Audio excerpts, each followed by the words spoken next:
Hello and welcome students. तो students, हम लोग लास्ट लेक्चर में लिविंग वर्ल्ड की बात कर रहे थे। तो हम लोगों ने लिविंग वर्ल्ड में वहाँ से मतलब जो है लिविंग ऑर्गेनिजम्स के बारे में पढ़ना शुरू किया था। तो लिविंग ऑर्गेनिजम्स के बारे में हम लोगों ने जो है उसके लिविंग कैरेक्टर्स के बारे में देखा था। तो लिविंग कैरेक्टर्स में देखिए हम लोगों ने कैसे जो है नॉन लिविंग से उसको कैसे डिफ्रेंशिएट करेंगे और जो है लिविंग ऑर्गेनिजम्स के क्या क्या कैरेक्टरिस्टिक्स होते हैं। तो जैसे कि हम लोगों ने वहाँ पे लिविंग ऑर्गेनिजम्स के कैरेक्टर की बात करी थी। तो लिविंग ऑर्गेनिजम्स के कैरेक्टर में जो है हम लोगों ने किसी भी ऑर्गेनिज्म का उसका डेफिनेट शेप एंड साइज देखा था। लेवल ऑफ ऑर्गेनाइजेशन क्या होता है, लेवल ऑफ ऑर्गेनाइजेशन के बारे में बात करी थी।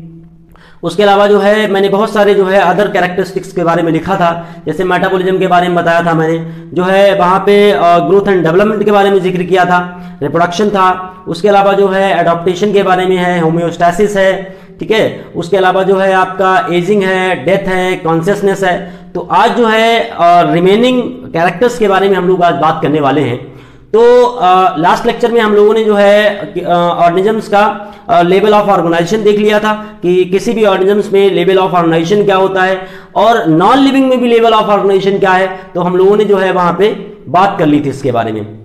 उसके अलावा जो है हम लोगों ने किसी भी ऑर्गेनिजम्स का डेफिनेट शेप और साइज क्या होता है तो उस बारे में भी हम लोगों जो है बात कर ली थी। आज जो है हम लोग बात करने वाले हैं मेटाबॉलिज्म की। देखिए, मेटाबॉलिक रिएक्शन का मतलब होता है हमारी बॉडी के अंदर जितनी भी रिएक्शंस हो रही हैं, या ऐसे कह सकते हैं कि जितने भी लिविंग ऑर्गेनिजम्स हैं उनकी बॉडी में जितने टाइप की रिएक्शंस होती हैं, चाहे वो कंस्ट्रक्टिव रिएक्शन हो चाहे वो डिस्ट्रक्टिव रिएक्शन हो, मतलब जो है चाहे वो ऐसी रिएक्शंस हो जिसमें कोई भी कंपाउंड टूट रहा हो या फिर कोई भी ऐसी रिएक्शंस हो जिनमें किसी भी कंपाउंड का फॉर्मेशन हो रहा हो, तो वो सभी रिएक्शंस यानी कि कंस्ट्रक्टिव रिएक्शंस और डिस्ट्रक्टिव रिएक्शंस सभी को जो है हम क्या बोलते हैं, मेटाबॉलिक रिएक्शंस कहा जाता है। ठीक है, यानी कि आप जो मेटाबॉलिक रिएक्शंस हैं वो दो टाइप की होती हैं। एक ऐसी रिएक्शंस होती हैं जिनमें क्या होता है कि जैसे कोई मान लीजिए छोटा सा कंपाउंड है या ऐसे कह सकते हैं छोटा कोई मॉलिक्यूल है, छोटे छोटे मॉलिक्यूल्स मिलकर किसी बड़े कंपाउंड का फॉर्मेशन करेंगे।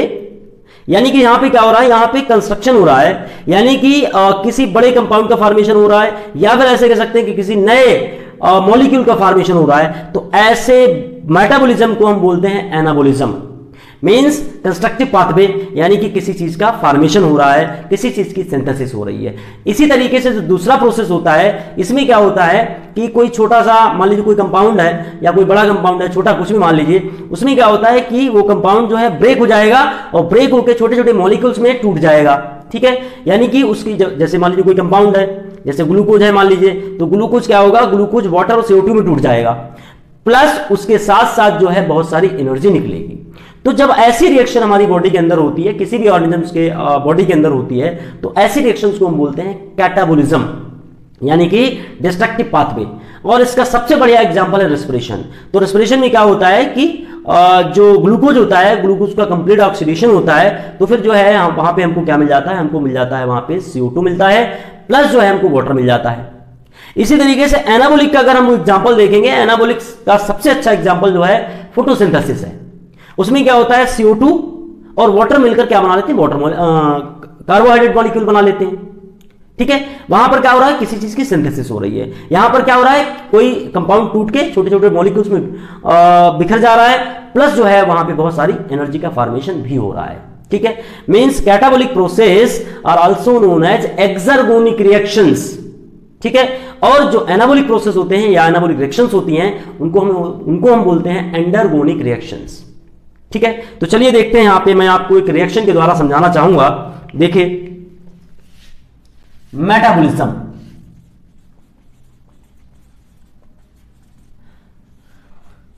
तो ये दो टाइप के होते हैं, एक होता है एनाबॉलिज्म और दूसरा होता है हमारा कैटाबॉलिज्म। इसकी बाद में बात करेंगे। तो एनाबॉलिज्म का मतलब होता है कंस्ट्रक्टिव पाथवे या रिएक्शंस लिख सकते हैं, कोई मसला नहीं है। ठीक है, अब यहां पे एक रिएक्शन के द्वारा हम लोग समझेंगे, एक एग्जांपल के द्वारा समझेंगे। देखिए, जैसे यहां पे किसी चीज का फॉर्मेशन हो रहा है, कोई चीज बन रही है, तो क्या होगा, ये मान लीजिए जैसे मैंने यहां पर CO2 ले लिया मैंने, उसके अलावा जो है हमने यहां पर वाटर मॉलिक्यूल ले लिया और ये मिलकर क्या बनाएंगे, ये बनाएंगे C6H12O6 प्लस जो है यहां पर ऑक्सीजन का फॉर्मेशन भी होगा। ठीक है, ये जो रिएक्शन होती है ये एक्चुअल में सनलाइट की प्रेजेंस में होती है, सनलाइट और प्लस क्लोरोफिल की प्रेजेंस में होती है। तो ये जो मॉलिक्यूल बना है इसको हम बोलते हैं ग्लूकोज, ये है आपका ग्लूकोज। तो यहां पे आप लोग देख रहे हैं कि एक कंपाउंड का या एक मॉलिक्यूल का फॉर्मेशन हो रहा है, ठीक है, यानी कि छोटे छोटे मॉलिक्यूल्स आपस में मिल गए, एक बड़ा मॉलिक्यूल बना लिया। तो ऐसे प्रोसेस को हम बोलते हैं constructive process. Is that clear? इसी तरीके से दूसरा जो प्रोसेस मैंने बताया आपको, दूसरा प्रोसेस मैंने कैटाबोलिज्म बताया, कैटाबोलिज्म। इसमें क्या होता है कि किसी चीज का डिस्ट्रक्शन होता है, यानी कि कोई चीज टूटती है, यानी कि ब्रेक डाउन पाथवे भी इसको कहा जाता है डिस्ट्रक्टिव पाथवे। इसमें आप देखिए, इसमें रिएक्शंस देखिए, जैसे यहां पर इसका एग्जांपल है, ये जो रिएक्शन है फोटोसिंथेसिस की है, ये जो एग्जांपल है रेस्पिरेशन का एग्जांपल मैं देख रहा हूं यहां पे। अब देखिए यहां पे क्या होगा, जैसे कि मान लीजिए ग्लूकोज है, ठीक है, ग्लूकोज का कंप्लीट ऑक्सीडेशन आप करवा दीजिए, यानी कि इसी रिएक्शन को आप रिवर्स कर दीजिए, तो क्या मिलेगा हमको यहां पर, हमको मिल जाएगा 6CO2 मिल जाएगा, 6CO2 प्लस 6 वाटर मॉलिक्यूल मिलेंगे, 6 वाटर मॉलिक्यूल मिलेंगे, प्लस 38 ATP का फॉर्मेशन भी होगा। मींस यहां पे बहुत सारी एनर्जी निकलती है, यानी कि जितने भी हमारी एक्सर्गोनिक रिएक्शंस होती हैं, एक्सर्गोनिक रिएक्शंस में क्या होता है, एटीपी का फॉर्मेशन होता है, और यही एनर्जी जो है, इसको एटीपी को एनर्जी करेंसी ऑफ सेल कहा जाता है। जब हम लोग न्यूक्लिक एसिड पढ़ेंगे तो वहां पे इसको पढ़ेंगे क्या होता है, कैसे एनर्जी देता है, बहुत सारी चीजें इसके बारे में हम लोग देखने वाले हैं। तो एटीपी को एनर्जी करेंसी ऑफ सेल कहा जाता है। क्यों कहा जाता है ये जो है हम लोग नेक्स्ट लेक्चर्स में देखेंगे, आने वाले इनकमिंग लेक्चर्स में देखेंगे इस चीज को। तो फिलहाल हम लोग यहाँ पे अभी मेटाबॉलिज्म के बारे में पढ़ रहे हैं। तो यहाँ पे आप लोगों ने देखा कि यहाँ पे जो है एटीपी का फॉर्मेशन हो गया, और एक मॉलिक्यूल जो है वो टूट के छोटे छोटे टुकड़ों में, यानी कि छोटे छोटे मॉलिक्यूल में आ गया, और प्लस जो है बहुत सारी एनर्जी निकल गई। तो ऐसे रिएक्शंस को या प्रोसेस को हम बोलते हैं कैटाबोलिक प्रोसेस। ठीक है, उम्मीद है ये चीज समझ में आ गई होगी। दूसरा जो है हम लोग बात करेंगे ग्रोथ एंड डेवलपमेंट की, ग्रोथ एंड डेवलपमेंट की,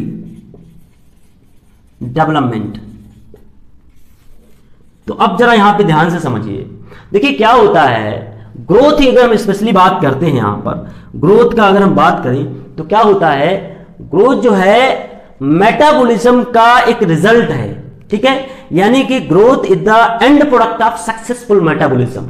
जैसे मान लीजिए कोई सेल है या कोई ऑर्गन है या कोई टिश्यू है, तो उसके साइज में वृद्धि होना, यानी कि उसके साइज में इंक्रीमेंट होना, इरिवर्सिबल चेंजेस, ठीक है, मतलब जो है रिवर्सिबल नहीं होंगे, वो एक बार हो गए तो हो गए, दोबारा से नहीं होंगे, वापस नहीं होंगे, यानी कि इरिवर्सिबल चेंजेस जो हैं उसके साइज में हो जाएं, उसके नंबर में हो सकते हैं, या फिर उसके मास में हो सकते हैं। तो इसको हम बोलते हैं ग्रोथ, ठीक है। और जो ग्रोथ होता है वो दो टाइप के सब्सटेंसेस के सिंथेसिस से होता है, एक होते हैं हमारे प्रोटोप्लाज्मिक सब्सटेंसेस और एक होते हैं हमारे एपोप्लाज्मिक सब्सटेंसेस। तो प्रोटोप्लाज्मिक सब्सटेंसेस एक्चुअल में लिविंग सब्सटेंसेस होते हैं जो कि सेल के अंदर पाए जाते हैं, जैसे साइटोप्लाज्म हो गया, आपका न्यूक्लियस हो गया, या फिर जो सेल के अंदर जो मटेरियल पाया जाता है। इसी तरीके से जो दूसरा होता है उसको हम बोलते हैं एपोप्लाज्मिक मटेरियल, ठीक है, यानी कि जो है प्रोटोप्लाज्मिक मटेरियल, जैसा कि मैंने बताया कि आपको उसके अंदर साइटोप्लाज्म होगा, न्यूक्लियस होगा, या फिर जो अदर मटेरियल्स होते हैं सेल के अंदर, तो वो सब मटेरियल क्या कहलाते हैं, वो कहलाते हैं आपको प्रोटोप्लाज्मिक मटेरियल, और लिविंग नेचर के होते हैं। दूसरी तरफ होते हैं हमारे एपोप्लाज्मिक मटेरियल जो सेल के बाहर होते हैं, यानी कि वो नॉन लिविंग नेचर के होते हैं। एग्जाम्पल के तौर पर सेल वॉल, ठीक है। इसी तरीके से जो है matrix of bone, fibres of connective tissues, और जो है आपका मैट्रिक्स भी जो है नॉन लिविंग कैटेगरी में आता है, यानी कि एपोप्लाज्मिक सब्सटेंसेस के अंतर्गत आता है। इन दोनों सब्सटेंसेस की सिंथेसिस की वजह से क्या होता है, ग्रोथ होता है। मतलब जो है किसी के साइज में इंक्रीमेंट होगा, यानी कि सेल का साइज बढ़ रहा है, या पर्टिकुलर ऑर्गन का साइज बढ़ रहा है, या फिर वो पूरा होल ऑर्गेनिज्म का साइज बढ़ रहा है, उसका मास बढ़ रहा है, उसका जो है विड्थ बढ़ रही है, बहुत सारी चीजों में जो है ग्रोथ हो सकती है, ठीक है ना। तो इसको हम बोलते हैं ग्रोथ। ये जो है एक्चुअल में क्या होता है कि जो है रिवर्सिबल प्रोसेस नहीं है, इसको इरिवर्सिबल प्रोसेस कहते हैं। और दूसरी चीज ये है कि ग्रोथ जो एक ऐसा प्रोसेस है, ग्रोथ दो टाइप का होता है, on the basis of organisms कह लीजिए, देखिए क्या होता है, अगर हम एनिमल की बात करें, स्पेशली ह्यूमन की बात करें, या फिर जो है कैटल्स में हम बात करें, तो देखिए आप लोगों ने देखा होगा कि जैसे मान लीजिए डॉग है या कैट है या फिर मान लीजिए ह्यूमन है, तो उसमें क्या होता है, एक लिमिटेड टाइम तक जो है ग्रोथ होती है, तो उसके बाद जो है ग्रोथ नहीं होती है। ठीक है, तो जैसे मान लीजिए उसके बाद टाइम फिक्स हो जाता है कि इतनी हाइट हो गई, यानी कि उसमें ग्रोथ होके उतनी हाइट तक पहुंच गया, या कोई मान लीजिए कैट है तो या कोई डॉग है तो उतनी ग्रोथ करके उसकी हाइट तक पहुंच गया, फिर उसमें जो है ग्रोथ नहीं होगी। इसको हम बोलते हैं डेफिनेट ग्रोथ। ठीक है, अब देखिए यहां पे एक चीज समझिए, सेल के अंदर डिवीजन होते रहते हैं। इसका मतलब ये होता है कि जैसे नई सेल बनती हैं तो पुरानी खत्म हो जाती हैं, तो वहां पे तो वो प्रोसेस चलता रहेगा। ठीक है, उस लेवल पर तो ग्रोथ होती रहती है। ठीक है, लेकिन जो है साइज में वृद्धि नहीं होगी उसका, जैसे कि एक होल ऑर्गेनिज्म के अंदर आपको ये चीज नहीं दिखेगी, तो ऐसी ग्रोथ को हम बोलते हैं डेफिनेट ग्रोथ। एक होता है इंडेफिनेट ग्रोथ। इंडेफिनेट ग्रोथ का मतलब होता है कि लाइफ टाइम जो है ग्रोथ होती रहती है और वो दिखती है। जैसे कि प्लांट्स में आप लोगों ने देखा होगा कि प्लांट्स जो हैं अपने पूरे लाइफ में, यानी कि पूरी जिंदगी में हमेशा जो है उनका साइज, उनका मोटापा जो है वो बढ़ता रहता है, तो इसको हम बोलते हैं इंडेफिनेट ग्रोथ। ठीक है, एक तो चीज हो गई। दूसरी चीज की अगर हम बात करें तो ग्रोथ जो है, एक ग्रोथ होती है लिविंग सिस्टम के अंदर, एक ग्रोथ होती है नॉन लिविंग सिस्टम के अंदर। तो यहां पे एक चीज मैं आपको बता दूं, जो लिविंग सिस्टम के अंदर ग्रोथ होती है वो अंदर से होती है, इनसाइड ग्रोथ होती है। जैसे मैं आपको यहां पे समझाना चाहूंगा, देखिए क्या होता है, जैसे मान लीजिए ये कोई सेल है। ठीक है, अब क्या होगा, अब इसमें जब ग्रोथ होगी इंटरनली होगी, यानी कि इसमें जो मैंने मटेरियल बताया दो टाइप के, एपोप्लाज्मिक एंड प्रोटोप्लाज्मिक सब्सटेंसेस, जो सिंथेसाइज करेंगे तो इसका साइज जो है ना बढ़ेगा, इंटरनली बढ़ेगा। ठीक है, तो यहां पे आप देखेंगे इसका साइज इतना हो जाएगा। बात समझ में आ रही है? तो ऐसी ग्रोथ जो है लिविंग सिस्टम में देखने को मिलती है, ऐसी ग्रोथ को हम बोलते हैं इंटरसेप्शन। ठीक है, और दूसरे जो टाइप की ग्रोथ होती है वो होती है नॉन लिविंग सिस्टम के अंदर, उसको हम बोलते हैं एक्रेशन। एक्रेशन में क्या होता है, एक्सटर्नली ग्रोथ होती है। जैसा कि मान लीजिए यहां पर मैंने कोई छोटा सा हिल बना दिया, कोई पहाड़ टाइप का है, तो यहां पे देखिए क्या होता है, यहां पे लगातार चीजों का डिपोजिशन होगा, डस्ट पार्टिकल्स हैं या बहुत सारे अदर मटेरियल्स होते हैं, एक्सटर्नली जो है उस पर डिपोजिट होते रहेंगे। कुछ टाइम के बाद क्या होता है, कुछ सालों के बाद आप देखेंगे तो इसका साइज जो है वो बढ़ जाएगा, तो ये भी एक ग्रोथ कहलाती है। लेकिन ये क्या है, ये नॉन लिविंग सिस्टम के अंदर ग्रोथ देखने को मिलती है। इसी तरीके से अगर आप कोई स्टोन को देखेंगे, किसी पत्थर को देखेंगे, तो क्या होता है, उसके अंदर उसके ऊपर जो डिपोजिशन होता है किसी मटेरियल का, उसकी वजह से जो इसकी ग्रोथ होती है, तो इस टाइप की ग्रोथ को हम बोलते हैं एक्रेशन। यहां पे मैं सही से लिख देता हूं, एक्रेशन। ठीक है, और यहां पर जो लिविंग सिस्टम के अंदर ग्रोथ हो रही है, मतलब किसी टिश्यू के अंदर हो सकती है, किसी सेल के अंदर हो सकती है, ऑर्गन के अंदर होती है, पूरे होल ऑर्गेनिज्म के अंदर इसी टाइप की ग्रोथ होती है, तो इसको हम बोलते हैं इंटरसेप्शन। इंटरसेप्शन। ठीक है, तो ये जो है ये लिविंग सिस्टम के अंदर होती है, लिविंग सेल्स या लिविंग सिस्टम या लिविंग ऑर्गेनिज्म, मैं यहां पे लिख देता हूं लिविंग ऑर्गेनिज्म, और यहां पर इन नॉन लिविंग। ठीक है, तो ये चीज जो है, ये टाइप ऑफ ग्रोथ है। लिविंग सिस्टम के अंदर कैसी ग्रोथ होती है, नॉन लिविंग सिस्टम के अंदर ग्रोथ जो है कैसी होती है। अब यहां पे मैं एक चीज आप लोगों को और बता देता हूं, जो मैंने सब्सटेंसेस के बारे में बात की थी, प्रोटोप्लाज्मिक सब्सटेंसेस के बारे में बात की थी मैंने, एपोप्लाज्मिक सब्सटेंसेस के बारे में बात की थी, वो भी मैं यहां पे लिख के बता देता हूं, ताकि जो है आप लोग आसानी से इसको नोट डाउन कर सकेंगे। Okay, types of substances, type of substances responsible for the growth। ये दो टाइप के होते हैं, एक होते हैं प्रोटोप्लाज्मिक और दूसरे जो मैंने बताए हैं वो होते हैं एपोप्लाज्मिक। Is that clear? तो प्रोटोप्लाज्मिक जो होते हैं वो इनसाइड द सेल होते हैं, ये लिविंग नेचर के होते हैं, इनसाइड सेल पहला पॉइंट, या फिर जो है लिविंग होते हैं, लिविंग होंगे।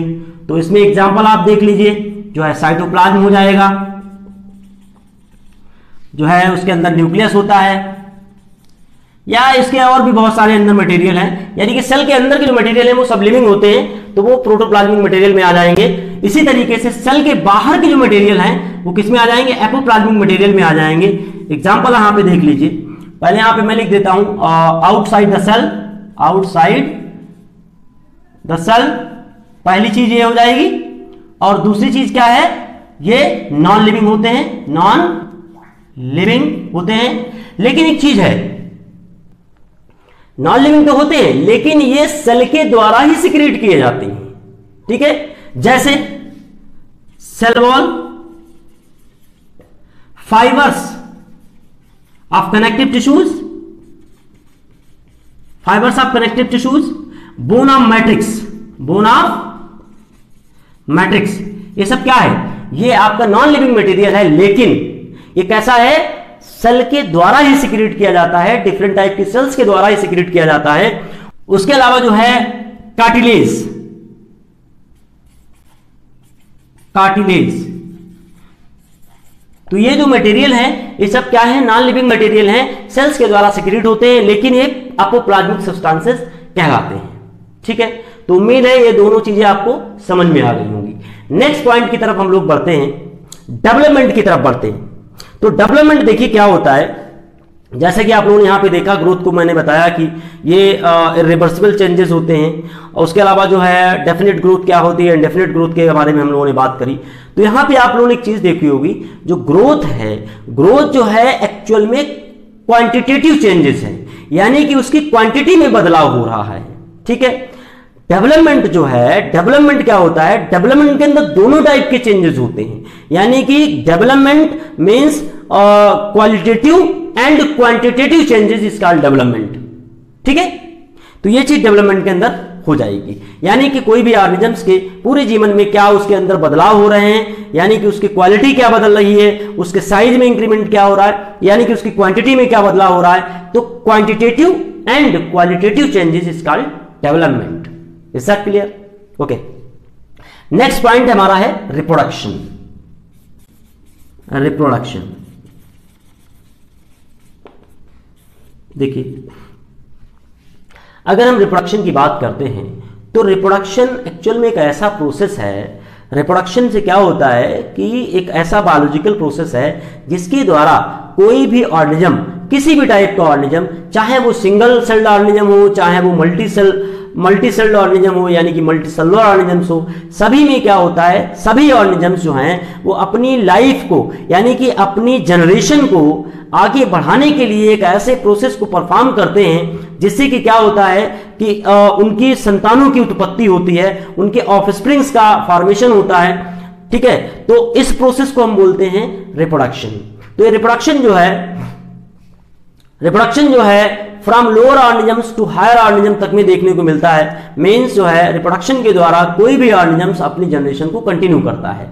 तो ये रिप्रोडक्शन जो है दो टाइप का होता है स्पेशली, एक होता है एसेक्सुअल रिप्रोडक्शन, एक होता है सेक्सुअल रिप्रोडक्शन। तो एसेक्सुअल रिप्रोडक्शन जो है स्पेशली सिंगल सेल्ड ऑर्गेनिजम्स में देखने को मिलता है, जैसे कि बैक्टीरिया हो गया, उसके अलावा जो है प्रोटिस्टा हो गया, जिनको जो है यूनिसेलुलर यूकेरियोट्स भी कहा जाता है, उनके अंदर देखने को मिलता है। उसके अलावा जो सेक्सुअल रिप्रोडक्शन है, सेक्सुअल रिप्रोडक्शन में क्या होता है, सेक्सुअल रिप्रोडक्शन स्पेशली जो है मल्टी सेलुलर ऑर्गेनिजम्स में देखने को मिलता है, लोअर ऑर्गेनिजम्स में देखने को मिलता है, लेकिन इतना ज्यादा वहां पे डेवलप नहीं है। वहां पर क्या होता है कि स्पेशली एसेक्सुअल रिप्रोडक्शन के द्वारा ही वो रिप्रोड्यूस करते हैं। लेकिन हायर ऑर्गेनिजम्स में देखने को क्या मिलता है कि यहाँ पर जो है सेक्सुअल मोड ऑफ रिप्रोडक्शन होता है। तो सेक्सुअल मोड ऑफ रिप्रोडक्शन में क्या होता है कि जो है यहाँ पे दो पेरेंट्स की जरूरत पड़ती है, यानी कि दोनों जो है अपोजिट सेक्स होते हैं, एक मेल या फीमेल हो सकता है। तो वहां पे जो है हम लोग जब 12th के अंदर इस चीज को पढ़ेंगे, पूरा पहली यूनिट जो रिप्रोडक्शन की, तो वहां पे हम लोग इसको डिटेल में पढ़ने वाले हैं।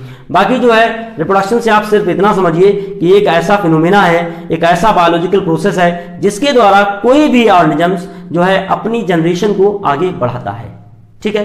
तो स्टूडेंट्स, उम्मीद है आप लोगों को लेक्चर पसंद आया होगा। इसमें जो भी हम लोगों ने लिविंग ऑर्गेनिजम्स के कैरेक्टर्स के बारे में पढ़ा, तो बेसिक कॉन्सेप्ट्स आप लोगों को क्लियर हो गए होंगे। अगर आप लोगों को ये वीडियो अच्छा लगा है तो फिर जो है आप अपने दोस्तों के साथ शेयर करिए और रिलेशन वालों के साथ शेयर करिए, लाइक करिए, कमेंट्स करिए और चैनल को सब्सक्राइब कीजिए। अच्छा, दूसरी बात इसमें यह है कि इसके जो रिमेनिंग कैरेक्टर्स बचे हैं, लिविंग ऑर्गेनिजम्स के जो रिमेनिंग कैरेक्टर्स बचे हैं, वो जो है हम लोग नेक्स्ट लेक्चर में उन चीजों को देख लेंगे, ठीक है। Thank you.